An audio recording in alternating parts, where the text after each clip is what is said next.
जब कैद मोहब्बत होला छीन ले बे आजादी।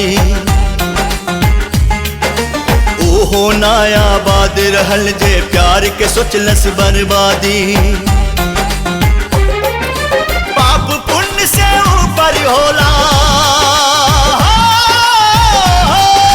पाप पुण्य से ऊपर होला सच्चा प्रेम कहानी। इश्क गंगा के पानी कि हमहू पियले बानी हो, कि एकरा बूंद बूंद में डूब के जियले बानी हो। इश्क गंगा के पानी कि हमहू पियले बानी हो, कि एकरा बूंद बूंद में डूब के जियले बानी हो।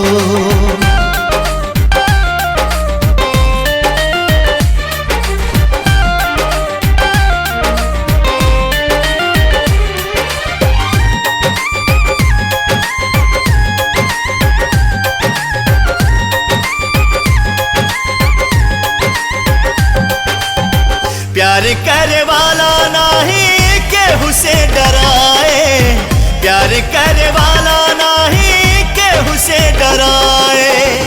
जे भी डराए प्यार कर नहीं पाए, जे भी डराए प्यार कर नहीं पाए। चाहे दुनिया करे बदनाम होखे चाहे कोनो अनजान,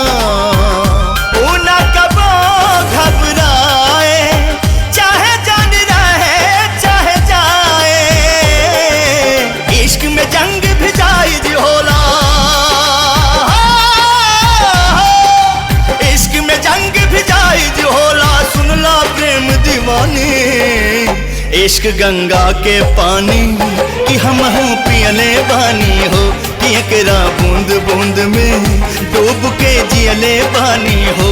इश्क गंगा के पानी कि हमहू पियले बानी हो, कि एकरा बूंद बूंद में डूब के जियले बानी हो।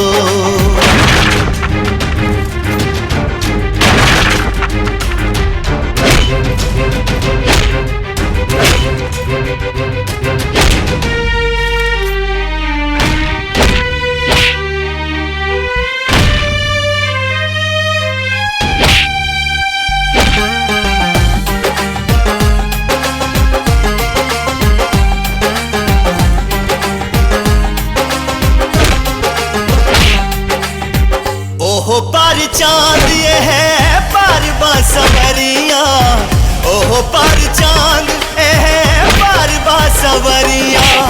बिछावे में आग के दरिया हो, बिछावे में आग के दरिया।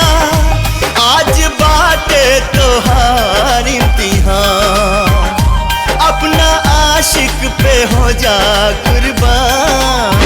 फैसला के आ गई घड़िया, बोला का बदल के भितरिया हो। महबूब के काम न आवे ऐसन हो, महबूब के काम न आवे ऐसन बाबे कारी जवानी।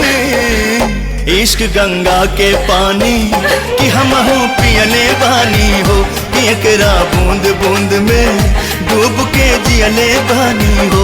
इश्क गंगा के पानी कि हमहू पियले बानी हो, कि एकरा बूंद बूंद में डूब के जियले बानी हो।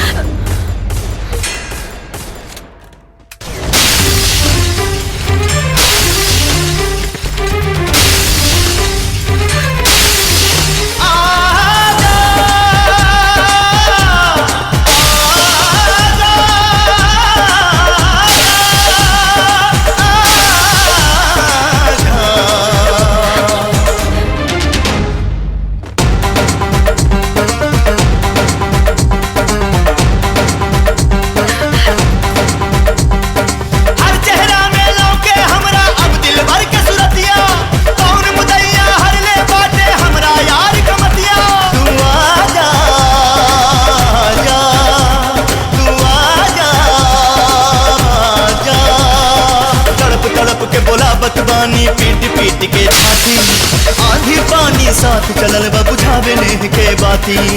आजा रे मजबूरी में आके हो गलू हर जाई, आके मिटा दा पीर दिया के अब न सहाय जुदाई। कहदा प्यार के दुश्मन से तू बातें मिलन जरूरी, सबके सोझा उठा ले जाए दे दा तू मंजूरी, बस दे दा तू मंजूरी, बस दे दा तू मंजूरी, दे दा तू मंजूरी।